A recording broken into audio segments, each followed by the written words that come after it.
or whatever you have with the offense and the ability to make it go. Yeah, I think as far as the offensive line goes, I mean, we just had to take time to grow together. We were a young group 3 years ago. If we all listened to the outside world, we wouldn't be where we were here today. So I think just sticking close together, bring the guys in, just continually doing our job day in and day out.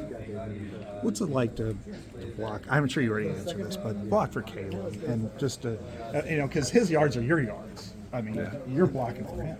I mean, it's great seeing all the running backs run, really. I mean, they all hit the holes pretty hard, and they're tough to tackle, so it's great seeing them run down the field. Especially, I'm not going to try and catch them by any means, but I like seeing them run down the field. So. What about, he seems to be a much more mature person. I mean, I know he's coming up to you guys, thanking you guys a lot and that sort of thing. That's, how has that endeared you guys to him? I think it's just, as far as him maturing as a person, I think it's just time in college. I mean, it takes everyone time to grow up in college, You're just leaving home, you're out on your own, it takes some time to get used to everything, and I think that's what we're seeing with him right now. How old were you when Sean Green was playing? What year was he playing? Oh, 08. 08. I was 5 years old.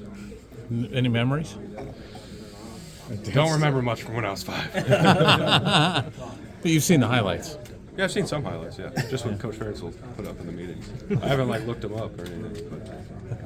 To have your running back in that same conversation as arguably the best running back in Iowa history, what do you think about that? I mean, it's definitely a good feeling to look back on after the season, but right now, we got another game next week. We got to get him some more touchdowns. So. What did it feel like, swarming or jumping to the ball like that? To the ball? Oh, the ball. Yeah, it was a great feeling. Just knowing you post the ball throughout the game. Saw it pay off at the end. So. Jump around. I mean, I'm never really a big fan of that anyways, even when we're up there. So you mentioned imposing your will. How exactly did you impose your will?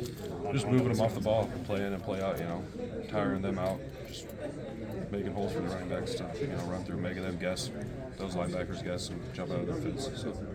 How often have you heard that quote, like the greatest feeling in the world, moving a man against his will? We've heard it a couple times. Yeah. Still Joe Moore quote. Yep. Does Kirk say that, or is that Coach Barnett, or? I think everyone says it. Yeah. Facility, yeah. Yeah. In your last 3 games, you've scored more than 40 points in each game.